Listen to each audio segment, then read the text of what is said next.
Bueno, el tema a tratar el día de hoy es la semiología del cuarto par craneal. Esto es una revisión muy breve de lo que es la semiología y cómo evaluar el cuarto par craneal cuando se ve este afectado. Pues voy a pedirle un poco a los estudiantes que nos ayuden con la participación. Y para empezar, pues tenemos este caso clínico. Un momento. Entonces tenemos un hombre de 74 años que se despertó súbitamente pues, con diplopía vertical. Él comentaba que la diplopía se aliviaba cubriendo cualquiera de los ojos y no variaban pues, en gravedad cuando pues, tenía algún momento en el día. Dato muy importante para pensar de pronto o empezar a descartar algunas patologías. No tenía antecedentes de traumatismo craneal, ya voy a mencionar por qué. Y como antecedente médico solo era hipertenso. El examen físico fue normal, excepción de una hipertrofia derecha y una mirada descendente incompleta con el ojo derecho cuando miraba en la dirección medial. Eh, Se le practicó esta prueba de cristal rojo que ven a la derecha, en donde la imagen del ojo derecho situada por debajo se situaba por debajo de la imagen del ojo izquierdo. En el examen físico era evidente que la diplopía empeoraba con la mirada hacia abajo y hacia la izquierda y mejoraba con inclinación hacia la izquierda. Entonces quisiera de pronto escuchar a alguno de los estudiantes qué opina de lo que le está sucediendo al paciente, qué creen que tiene, cualquiera de los estudiantes que me dé una opinión inicialmente.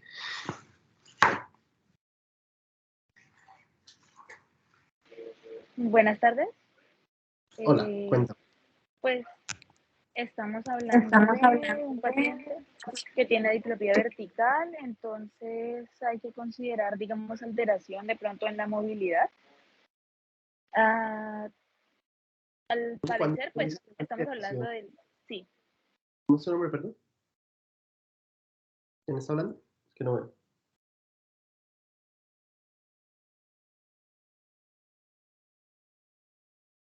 Hola. La pregunta es, listo, alteración de la movilidad. El músculo estaría paralizado teniendo en cuenta lo que acabamos de ver. ¿Cuál crees de todos los ¿Puede ser el grupos? músculo oblicuo superior? Es el músculo oblicuo superior, correcto. ¿Qué más ibas a notar?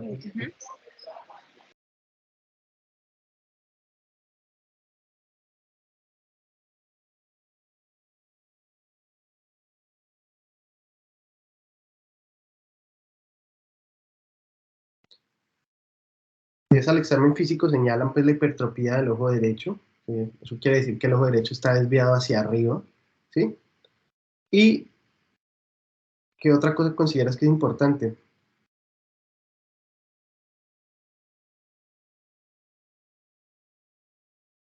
Que mencionábamos al principio, está el primer párrafo. Que es constante durante el día y fue repentina. Correcto, eso ya por ahí nos indica que tal vez esto no se trate de una patología de la unión neuromuscular. ¿Listo? Bueno, ahora vamos a hacer un breve repaso de la anatomía. Pues, como sabemos, el núcleo del troclear o cuarto par craneal se encuentra caudal al núcleo locomotor. Acá les enseño con el puntero.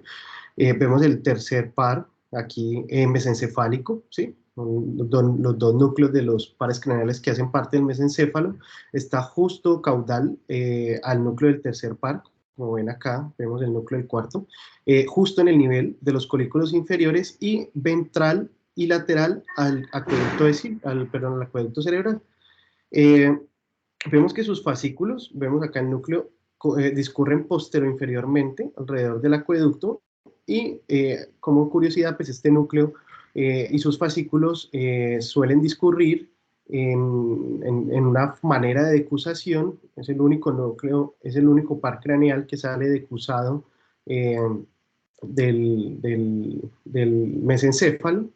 Y además de esto, luego sus fibras emergen anterior por el velo medular, eh, rodean el tronco cerebral sobre la línea media, ¿sí?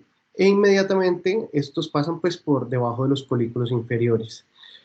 Posteriormente, tienen un trayecto por, pues por todas las cisternas, básicamente la cisterna cuadrigeminal, la ambiens, la cloral y la pontomesencefálica, y en su trayecto por estas cisternas está en estrecha relación con el tentorio, ¿sí?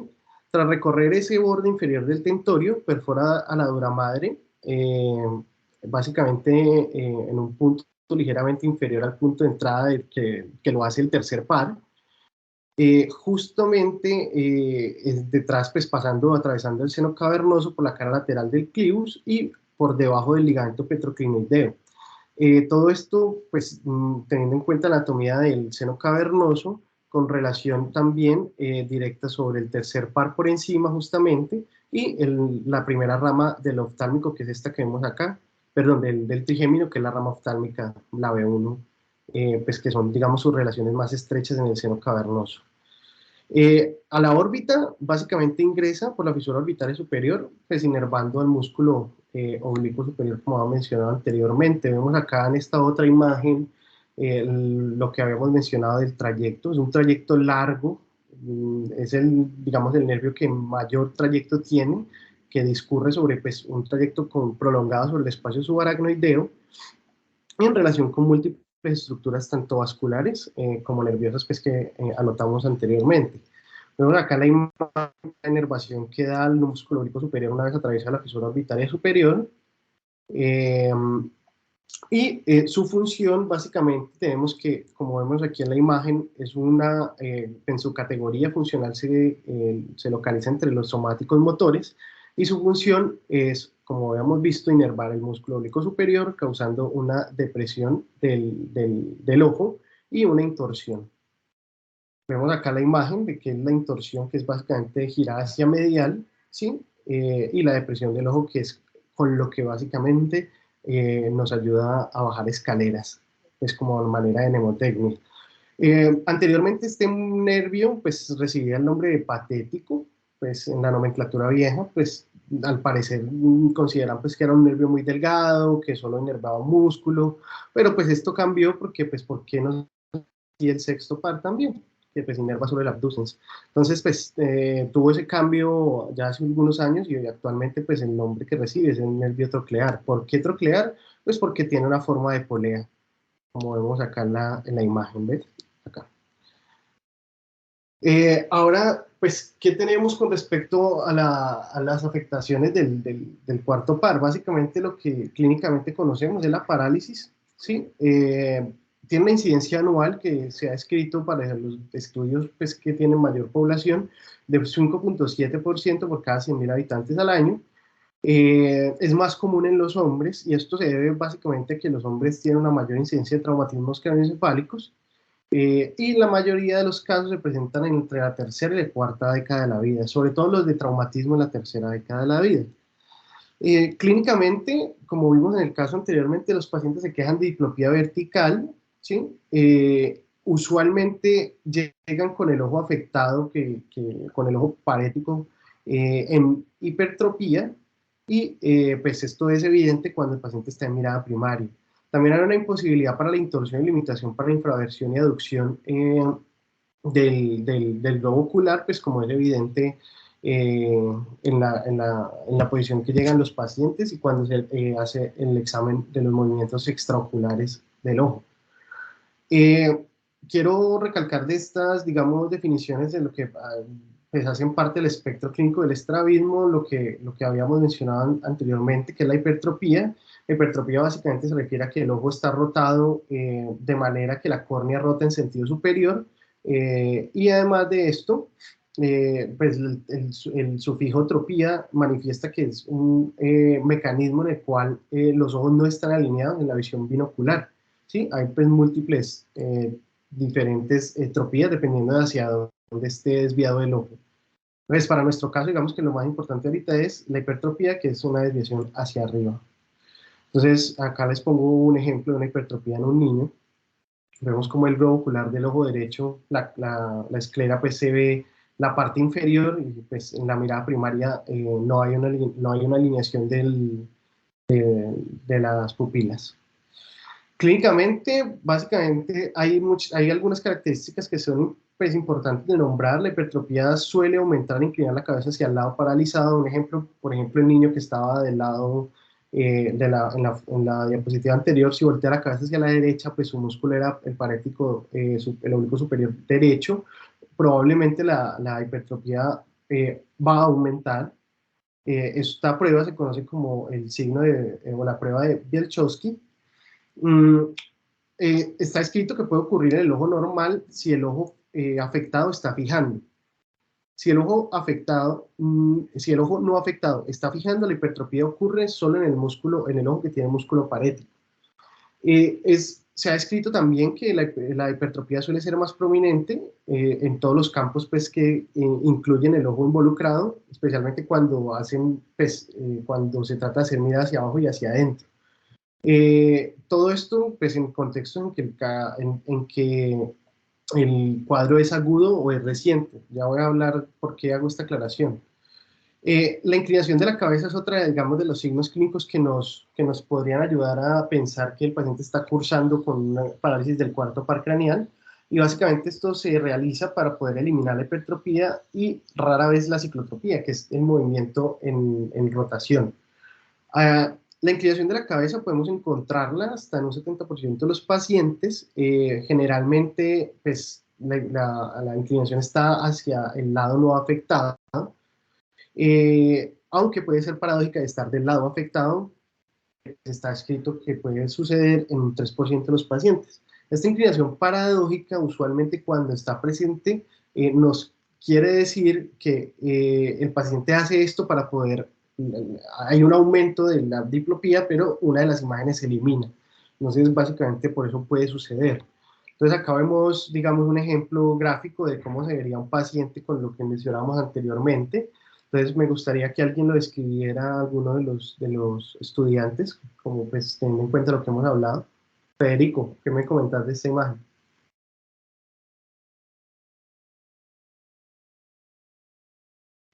Pues ahí como tal, efectivamente, por lo que usted dijo, doctor, está haciendo como la inclinación como tal para intentar como digamos, borrar esa imagen que él tiene en la diplopía vertical, o sea, esa doble imagen como tal, intentar ayudarse para poder ver adecuadamente.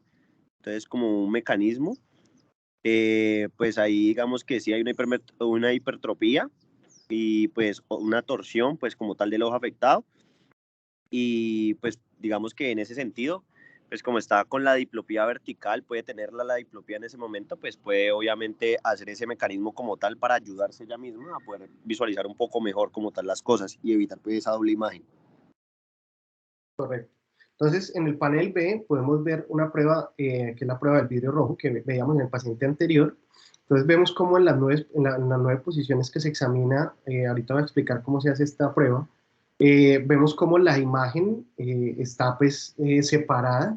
Usualmente cuando los pacientes tienen, digamos, todos sus movimientos oculares intactos, la imagen suele juntarse, ¿sí? Eh, Vemos como en todas las miradas, en todas las 9 posiciones de las miradas, la imagen está separada, y en el panel C, como hay una aparición de una línea blanca horizontal para el paciente cuando se examina en el ojo derecho, pues en este caso que tiene el ojo derecho hipertrópico, que lo que nos correspondería con una parálisis del cuarto par del lado derecho. Clínicamente, es importante notar esto, sobre todo en los crónicos, por eso mencionaba y hacía la aclaración ahorita de los casos agudos. La hipertrofia puede ser igual en las diferentes posiciones de la mirada. ¿Por qué? Porque puede haber un fenómeno que se llama propagación de la comitancia o concomitancia, pues en español. Básicamente esto se caracteriza porque hay una contractura del antagonista ipsilateral, que sería el oblicuo inferior del lado afectado. Hay una hiperactividad del músculo contralateral, que es el recto inferior del otro lado, y puede haber una parálisis inhibitoria secundaria del antagonista contralateral, que sería el recto superior contralateral. Esto pues nos podría generar que la hipertrofia pueda ser igual en las diferentes posiciones, o sea, no cambie. ¿Cómo vamos a evaluar estos pacientes? Bueno, aquí hay una serie de pruebas que nos pueden ayudar, digamos, a esclarecer cuál es el ojo afectado. Muchas veces esas parálisis son muy sutiles. Entonces, primero, pues la prueba del vidrio rojo que había mencionado anteriormente. La prueba básicamente consiste en colocar un trozo de cristal rojo o de plástico transparente sobre un ojo. Normalmente es el ojo derecho. se coloca una luz blanca directamente delante del paciente, así la imagen que ve el ojo derecho es roja y la que ve el ojo izquierdo es blanca. Se pide al paciente que siga la luz en las posiciones, como ven acá en los cuadritos, son 9 posiciones, y que informe de la ubicación de las imágenes blancas y rojas. Como comentaba, normalmente las imágenes blancas y rojas se fusionan en todas las posiciones de la mirada cuando el paciente está pues con todos sus movimientos indemnes. Esto es una prueba pues, que nos puede ayudar fácilmente a identificar si el paciente tiene diplopía o no. Como lo venimos manejando en estas últimas conferencias, pues importante analizar todos los movimientos extraoculares de los pacientes, analizar pues el tercer par, cuarto par y sexto par, que son los que pues, nos ayudan a... Un momento que no me quiere reproducir el video, un segundo.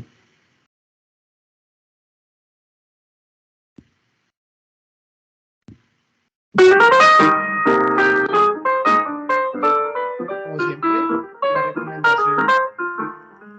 la recomendación es evaluar pues, todos los movimientos en una forma de H. Vamos a ver cómo evalúa esta señora los movimientos, siempre recordándole al paciente que fije, o sea, que solo siga con los ojos lo que se le está enseñando, ¿sí? Entonces vemos cómo el oblicuo superior izquierdo está intacto, oblicuo superior derecho está intacto, es lo que uno espera encontrar en un paciente normal.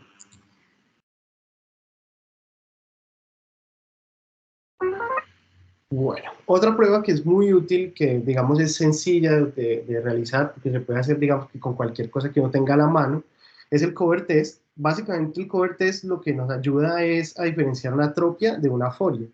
Ya comento entonces, en este test básicamente uno tapa un ojo, el examinador que es uno pues evalúa si hay algún movimiento en el ojo que no está tapado.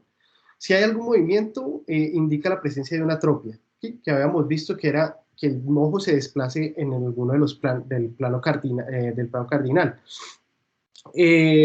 Básicamente, lo que nos muestra esto es que hay una atropia, como había mencionado anteriormente.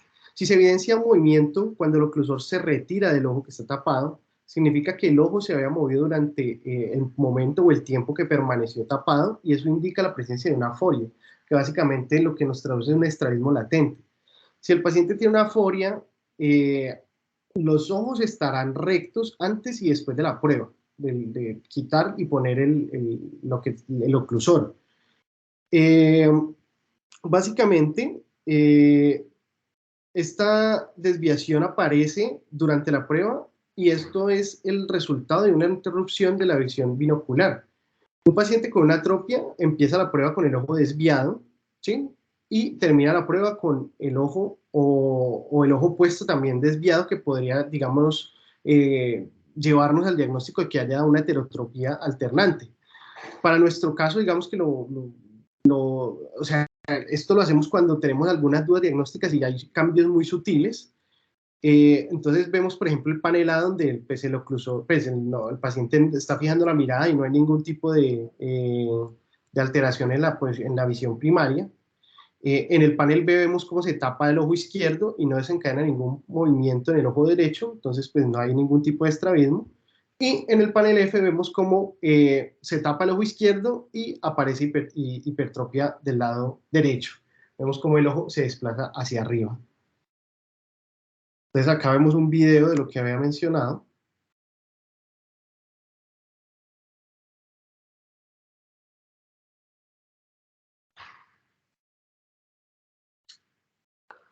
Have the patient look directly at a target at least 10 feet away. Cover the left eye and watch for a movement of the uncovered eye. Repeat this step a few times. Then do exactly the same thing in covering the right eye. If no movement occurs in the uncovered eye, the eyes are aligned. Here's a patient with esotropia. The left eye is deviated inward.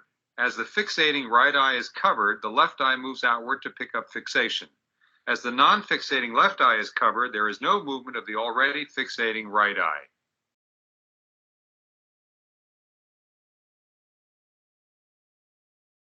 Here is a patient with exotropia. The left eye is deviated outward. As the fixating right eye is covered, the left eye moves inward to pick up fixation. As the non-fixating left eye is covered, there is no movement of the already fixating right eye. Here is a patient with a left hypertropia. The left eye is deviated upward. As the fixating eye is covered, the deviated left eye moves downward to pick up fixation. As the non-fixating left eye is covered, there is no movement of the already fixating right eye.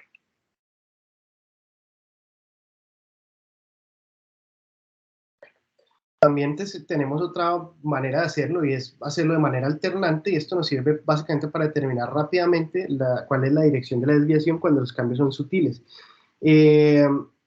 Básicamente uno puede encontrar esto, que los cambios sean así bien sutiles, porque hay una ley que se llama la ley de Hering, que es pues, una ley de inervación equitativa que establece que se deben suministrar una fuerza igual a ambos ojos, lo que puede, digamos, hacer una pseudoparálisis contralateral. Acá vemos un paciente con un ejemplo de lo que acabo de mencionar, del cuarto par. This patient has a right fourth cranial nerve palsy. The diagnosis is not easy. His eye movements are full in all directions of gaze.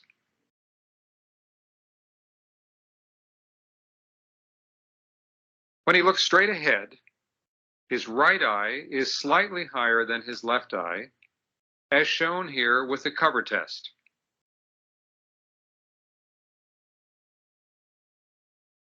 When he looks to the right, his eyes are aligned.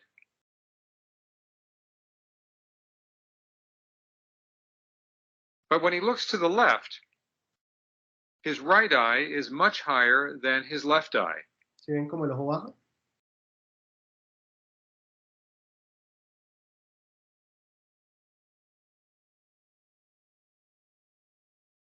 When he tilts his head to the left, his eyes are again aligned.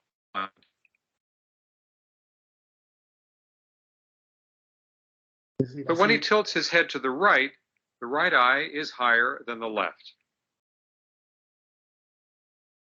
These are the signs of a right fourth cranial nerve palsy.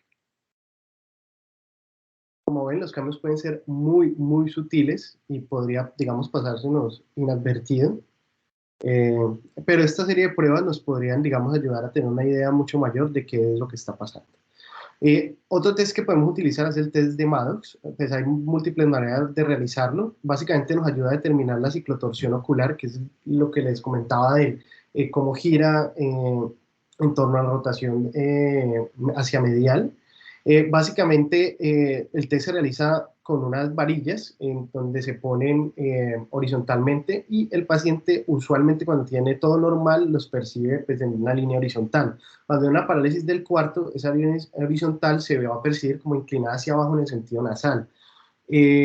Básicamente tenemos esta otra manera donde vemos que el paciente se le pone el estímulo. Por ejemplo, vemos en el ojo derecho, el paciente en el panel A ve que la línea roja está centrada, pero cuando la ve con el ojo izquierdo aparece, en realidad eso amarillito es una luz blanca, un punto blanco, y debido a la ciclotorsión se va a ver por debajo de la línea roja, de la línea de la mitad. Esto pues es una prueba rápida y nos ayuda a evaluar la ciclotorsión, y digamos que se propone, hay una propuesta que son de 3 pasos para poder evaluar o identificar cuál es el músculo parético en los casos en que se presenta una diplopía vertical, y son estos 3 que los propuso el Dr. Park en sus estudios. Y básicamente es un paso número 1, que es identificar cuál es el ojo hipertrópico en la posición primaria. Ves el paciente de frente y miras cuál es el que está para arriba. 2, identificar cuál es el ojo hipertrópico en la mirada derecha y en la izquierda, que es, si vieron en el video anterior, en donde se hacía que el paciente girara la cabeza y se identificaba como, por ejemplo, cuando giraba hacia la izquierda o hacia la derecha, el ojo se iba hacia arriba. Esa prueba nos podría ayudar cuál es el ojo pues, afectado y el músculo oblicuo superior que está parético. Y el tercer paso, básicamente, es la prueba de Bielchowski que habíamos visto anteriormente, pues para determinar el lado afectado, teniendo en cuenta que pues, cuando se gira hacia el lado afectado, este va a tener un empeoramiento de la diplopía. Bueno, otra prueba que nos permite, digamos, tener una evaluación de la ciclotorsión es el fondo de ojo, pero pues digamos que para esto es una prueba que requiere más tecnicidad, un poco más de experiencia. ¿Por qué? Porque para esta prueba usualmente necesita tenerse midriasis y para esto pues tenemos que tener algún tipo de medicamento que nos ayude con esta midriasis porque es necesario ver el disco óptico y la fobia al mismo tiempo. ¿Qué se describe o qué se describe? Pues qué es lo usual de encontrar el fondo de ojo. Básicamente es, o qué busca uno. Hay un haz de luz que es horizontal, que atraviesa la fobia y básicamente compromete o se alcanza, digamos, a aproximar a 1/3 del tamaño del disco por debajo de él. Cuando hay una ciclotorsión, cuando hay un giro hacia adentro en el plano coronal, estas estructuras pues van a cambiar, viéndose que el haz intercepte del disco esté más alto o más bajo a la medida que habíamos pues, nombrado anteriormente. Voy a mostrar aquí pues ya en un ejemplo cómo vemos el fondo de donde vemos el disco y la fobia, vemos el ojo derecho que está en ciclotorsión, donde el tamaño, digamos la relación está disminuida. Digamos que estas son las cosas que clínicamente y al examen físico nos pueden ayudar a hacer el diagnóstico de un oblicuo superior parético, de una parálisis del cuarto par craneal. Brevemente, con respecto a las etiologías, tenemos que, pues podemos localizar las etiologías de diferente manera, recordando que el cuarto par craneal es el único par que hace decusación previo a su origen aparente. Entonces podemos tener lesiones, dependiendo de la estructura que esté involucrada, ipsilaterales o contralaterales. Entonces vemos para las lesiones contralaterales, vemos que pueden haber lesión como tal del núcleo y los fascículos solo, que sería pues una parálisis aislada, que es muy raro. Vemos que también podemos tener inclusive lesiones en el velo medular anterior que habíamos nombrado anteriormente, que es justo por donde emerge el cuarto par craneal, obteniendo de esta manera una parálisis bilateral.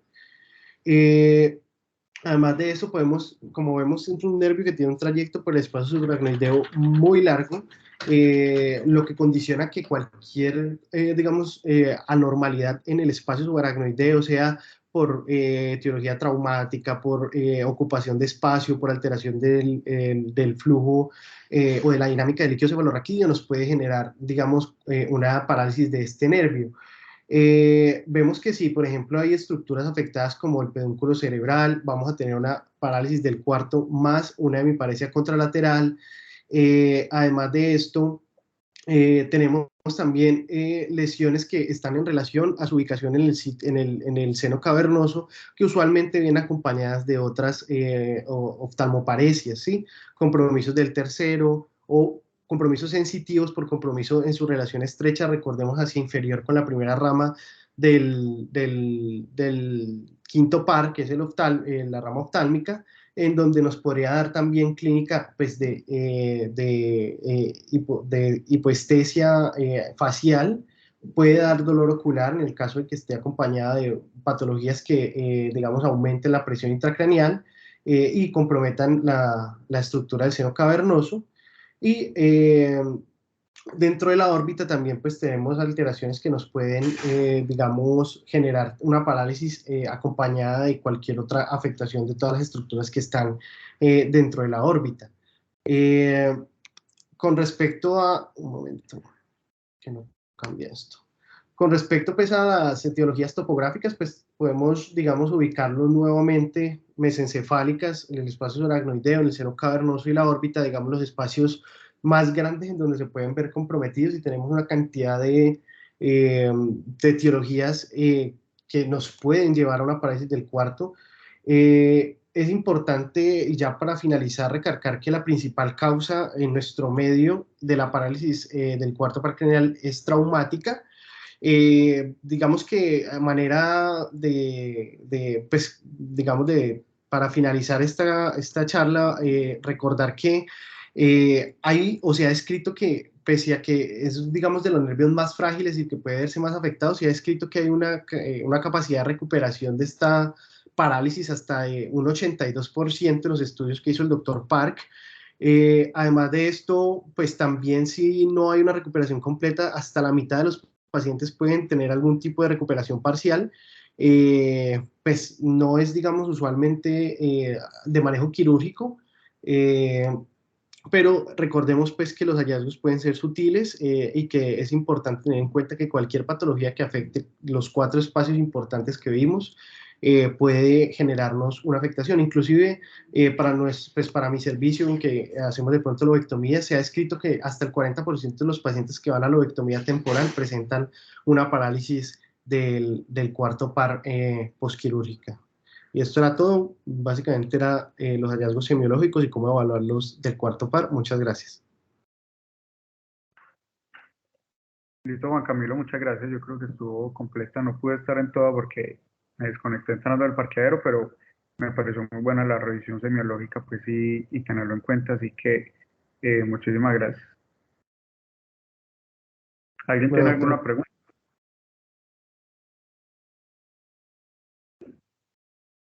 Listo, perfecto. Entonces, nos vemos ahorita más tarde para seguir en la ronda. Gracias. Bueno, hasta luego.